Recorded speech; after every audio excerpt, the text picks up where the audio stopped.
కాకినాడ జిల్లా Prathipadu MLA Paruvula Satyaprasad TDP శ్రేణులకు Telegram వాట్సాప్లో టీడీపీ పార్టీ సభ్యత్వ నమోదుపై అవగాహన సదస్సు నిర్వహించారు. Kakinada parliament coordinator Sivashankar party శ్రేణులకు సభ్యత్వ నమోదుపై శిక్షణ ఇచ్చారు. ఈ కార్యక్రమానికి ముఖ్య అతిథిగా ఎమ్మెల్యే సత్యప్రభ హాజరయ్యారు. టీడీపీ కుటుంబ సభ్యుల సంఖ్య పెంచే బాధ్యత ప్రతి ఒక్కరూ తీసుకోవాలని పార్టీ శ్రేణులకు పిలుపునిచ్చారు. సాంకేతికతను వినియోగించుకోవడం ద్వారా సభ్యత్వ సంఖ్య పెంచాలి అని ఆమె కోరారు. ఐటీడీఏ తరపున బీటీ రోడ్ల నిమిత్తం 5,25,00,000 శాంక్షన్ చేయించాం. ఇలా ఒక్కొక్కటి మనం ముందుకు వెళ్తున్నాం.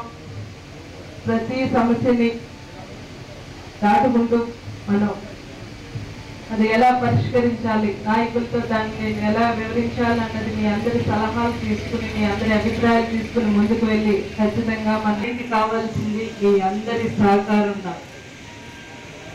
మీ అందరూ నా వెంట నిలబడి మేము ఉన్నామన్న ధైర్యమే నాకు కావాలి. నేనైతే అక్కడ ధైర్యంగా నేను అంగన్వాడీ నిన్న సందర్భించిన మీటింగ్ లో కూడా చెప్పడం జరిగింది. అంగన్వాడీ బిల్డింగ్స్ లో వాళ్ళు మనకు సేవలు అందిస్తున్నారు. ఇది కూడా త్వరలోనే జరుగుతాయి. శంకవరం మండలానికి 2 కోట్లు